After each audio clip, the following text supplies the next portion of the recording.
Assalamualaikum students, how are you? Hope you all are fine. Okay class, today's topic of discussion is heating of sugar. When sugar is heated strongly, it changes into black mass of carbon and water. अच्छा, यहाँ पे बता रहे हैं कि मतलब sugar को जब हम स्ट्रॉन्गली हीट अप करते हैं तो उसके रिज़ल्ट में होता क्या है कि शुगर जो होती है वो ब्लैक मैस में कन्वर्ट हो जाती है। ब्लैक कलर का ऐश मटेरियल बन जाता है कार्बन का, और उस साथ में वाटर जो है वो इवापोरेट हो जाता है। Water evaporates in form of steam, steam की फॉर्म में, वेपर्स की फॉर्म में वाटर जो है वो उसमें से रिमूव हो जाएगा और एक ब्लैक रेजिड्यू, ब्लैक मैस बच जाता है कार्बन का। Water and carbon are chemically quite different substances from the sugar. अच्छा, अब वाटर और कार्बन जो हैं वो एक दूसरे से डिफरेंट सब्सटेंसेस हैं शुगर से। वाटर और कार्बन, वाटर बिल्कुल डिफरेंट होता है उसका केमिकल स्ट्रक्चर, कार्बन का केमिकल स्ट्रक्चर डिफरेंट होता है, जबकि इन दोनों का केमिकल स्ट्रक्चर जो होता है वो शुगर से बिल्कुल डिफरेंट होता है। अब देखें, शुगर डिकम्पोज हुई, मेल्ट हुई, मेल्ट होने के बाद बिल्कुल चेंज, उसने एक नया कंपाउंड बनाया कार्बन और वाटर का, तो this is the chemical change. They can not be converted back into sugar by the physical method. अब ये दोबारा से वापस हम इस मैस को शुगर में कन्वर्ट नहीं कर सकते, because this is the chemical change, it is irreversible. So this is the chemical change. अब यहाँ पे उन्होंने आपको फार्मूला बताया हुआ है कार्बन शुगर का, विच इज़ C12H22O11। इसे डिकम्पोज किया, हीट करने के बाद आपके पास कार्बन निकली विच इज़ ब्लैक मैस, और वाटर जो है था वो स्टीम या वेपर्स की फॉर्म में इवापोरेट हो गया। ठीक है, अब शुगर जो थी वो सॉलिड स्टेट में थी। यहाँ पे आपको ब्रैकेट में स्मॉल एस नज़र आ रहा है। This is the state of this compound. Sugar जो है वो सॉलिड स्टेट में, कार्बन जो आपके पास बना वो भी सॉलिड स्टेट में बना, जबकि वाटर जो था वो गैस, स्टीम की फॉर्म में बना, गैस की फॉर्म में, वेपर्स की फॉर्म में इवापोरेट हो गया। ठीक है, नेक्स्ट आपके पास heating of potassium chlorate. When a small amount of potassium chlorate is heated in a test tube, it first melts into clear liquid. अच्छा, वो कह रहे हैं कि जब आप पोटेशियम क्लोरेट जो है वो एक कंपाउंड है, ठीक है, सब्सटेंस है एक, उसे जब आप टेस्ट ट्यूब के अंदर हीट करते हैं तो होता क्या है कि सबसे पहले ये एक क्लियर लिक्विड में कन्वर्ट हो जाता है ऑन फर्दर हीटिंग, और फिर जब इसे फर्दर हीट करते हैं तो bubbles of gas escape from it and a white solid potassium chloride is left behind the test tube. आपने पोटेशियम क्लोराइड को टेस्ट ट्यूब के अंदर डाला, उसे हीट किया, हीट करने के साथ साथ क्या होगा कि मतलब पोटेशियम क्लोराइड जो है वो एक क्लियर लिक्विड बन जाएगा। फर्स्टली तो इसने ये स्टेट अपनी चेंज की, ठीक है, क्लियर लिक्विड बना, फिर उसके बाद उसे फर्दर हीट करेंगे तो उसके अंदर बबल्स प्रोड्यूस होना स्टार्ट हो जाएंगे। बबल्स प्रोड्यूस होंगे तो क्या होगा, उसके अंदर जो गैस बनेगी वो गैस जो है वो बबल्स की फॉर्म में उसके अंदर से निकल जाएगी, और फिर वेपर्स की फॉर्म में निकलने के बाद क्या होगा कि जो आपके पास वाइट सॉलिड पोटेशियम बचेगा, वाइट सॉलिड पोटेशियम क्लोराइड जो है वो टेस्ट ट्यूब के अंदर रह जाएगा just. So the gas is give of. अच्छा, वो यहाँ पे बता रहे हैं कि मतलब जो गैस आपके पास बनी थी वो बनी थी ऑक्सीजन की, मतलब जो गैस एस्केप आउट हुई है रिएक्शन के अंदर से वो थी ऑक्सीजन। यहाँ पे आपको उन्होंने केमिकल रिएक्शन भी इसका दिखाया हुआ है, मतलब इक्वेशन आपको बताई हुई है कि मतलब कौन से रिएक्टेंट्स मिले, हीटअप हुए, और फिर कौन से आपके पास प्रोडक्ट्स बने इसमें रिएक्शन में। यहाँ पे के जो है वो सिंबल है पोटेशियम का, ClO3 chlorate.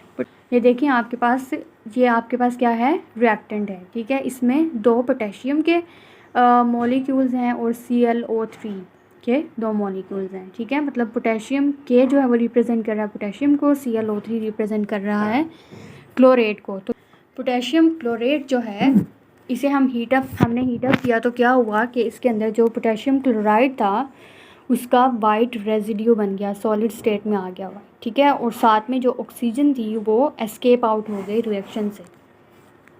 In this way the potassium chloride and oxygen are quite different chemically from potassium chlorate. अब यहाँ पे उनका बताने का मकसद ये है कि मतलब जो आपके पास पोटेशियम क्लोरेट था वो डिफरेंट, उसकी जो केमिकल नेचर जो है वो डिफरेंट है, उसका केमिकल स्ट्रक्चर डिफरेंट है पोटेशियम क्लोराइड और ऑक्सीजन से। ठीक है, पोटेशियम क्लोरेट जो है वो सॉलिड स्टेट में एग्जिस्ट करता है, जबकि पोटेशियम क्लोराइड भी सॉलिड स्टेट में होती है, लेकिन इसका केमिकल स्ट्रक्चर जो होता है वो डिफरेंट होता है, और ऑक्सीजन जो है वो गैशियस स्टेट में एग्जिस्ट करती है। So this is the chemical change. आपके पास 2 नए टाइप के प्रोडक्ट्स बने हैं इसके अंदर। ठीक है, which is different from its original product. Next आपके पास आ जाता है burning of magnesium in air. Magnesium को जब आप एयर के अंदर बर्न करते हैं तो क्या होता है?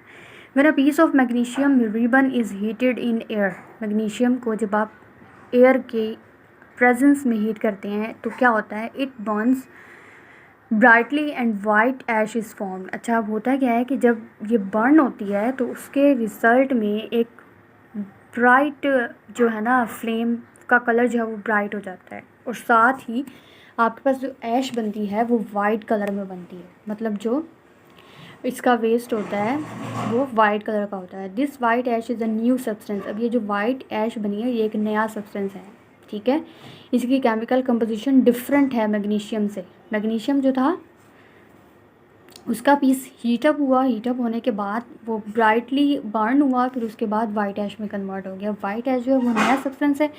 Magnesium oxide with different composition and properties from those of magnesium and oxygen. अब यहाँ पे बता रहे हैं कि आपके पास जो वाइट ऐश बनी है ना, वो वाइट ऐश का नाम है magnesium oxide. Magnesium ribbon burn हुआ तो आपके पास उसके रिजल्ट में ऐश बनी। ऐश जो थी वो मैग्नीशियम ऑक्साइड है, which is different compound from its original compound. और ये रिएक्शन हुआ किसकी प्रेजेंस में? ऑक्सीजन की प्रेजेंस में। यहाँ पे मैग्नीशियम, इसका केमिकल इक्वेशन आपको दिखाई गई है। मैग्नीशियम जो है वो सॉलिड स्टेट में ऑक्सीजन की प्रेजेंस में हमने उसे बर्न किया तो क्या हुआ? उस रिएक्शन के अंदर भी ऑक्सीजन जो है वो थोड़ी बहुत रिमूव एस्केप आउट हुई, और साथ में आपके पास जो ऐश बनी वाइट कलर की वो थी मैग्नीशियम ऑक्साइड। अच्छा, नेक्स्ट हम देख लेते हैं comparison between physical and chemical changes. अब हमने जो ऊपर दोनों टॉपिक्स को डिस्कस किया है, फिजिकल चेंज और केमिकल चेंज को, इनको एक दफ़ा इनका डिफरेंस देख लेते हैं कि मतलब दोनों में मेन डिफरेंस क्या है, ताकि आपको इजीली समझ आ जाए कि मतलब इनमें मेजर डिफरेंसेस कौन कौन से हैं। It involves a change in the physical properties of substance. अब फिजिकल चेंज में क्या होता है? किसी भी सब्सटेंस के अंदर अगर कोई फिजिकल प्रॉपर्टी के अंदर चेंज आता है ना तो वो उसका फिजिकल चेंज कहलाता है। इसी तरह केमिकल चेंज में क्या होता है? It involves a change in the chemical properties of substance. किसी भी सब्सटेंस की केमिकल प्रॉपर्टीज़ के अंदर अगर चेंज आता है तो वो केमिकल चेंज कहलाता है।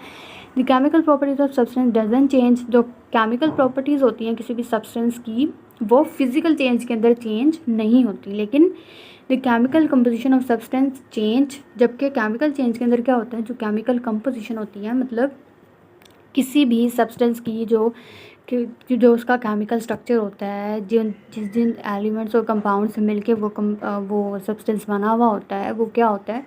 वो चेंज हो जाता है। And new substances with different properties are form. और जो उसके रिजल्ट में आपके पास नया सब्सटेंस बनता है। एक सब्सटेंस था, ठीक है, उसके अंदर एक केमिकल चेंज आया। केमिकल चेंज आने के बाद आपके पास जो नया सब्सटेंस बनेगा वो बिल्कुल डिफरेंट होगा अपने ओरिजिनल सब्सटेंस से। अच्छा, third difference is in a physical change it is easily reversible. Physical change को हम चेंज कर सकते हैं, मतलब कि रिवर्स कर सकते हैं। डैट्स मीन के आपने एक फ़िज़िकल चेंज करवाया है, फ़िज़िकल चेंज करवाने के बाद किसी भी सब्सटेंस को आप दोबारा अपनी ओरिजिनल हालत में लेके आ सकते हैं। But in chemical change it's not possible because it is not easily reversible. Easily reversible no, it's irreversible. क्योंकि अगर आपने किसी भी सब्सटेंस के अंदर कभी एक केमिकल चेंज करवा दिया है तो आप दोबारा से उस सब्सटेंस को उस हालत में नहीं लेके आ सकते। कुछ बहुत कम ऐसे केमिकल चेंजेस होते हैं जो रिवर्सिबल होते हैं, लेकिन मोस्टली जो केमिकल चेंजेस हैं वो इरिवर्सिबल है। एक दफ़ा एक प्रोडक्ट जो है उसके अंदर केमिकल चेंज आ गया तो वो प्रोडक्ट बिल्कुल चेंज हो जाता है, उसकी केमिकल कंपोजिशन बिल्कुल चेंज हो जाती है, उसे रिवर्स बैक नहीं कर सकते। Okay class, that's all about our today's topic. Thanks for watching. अल्लाह हाफिज़।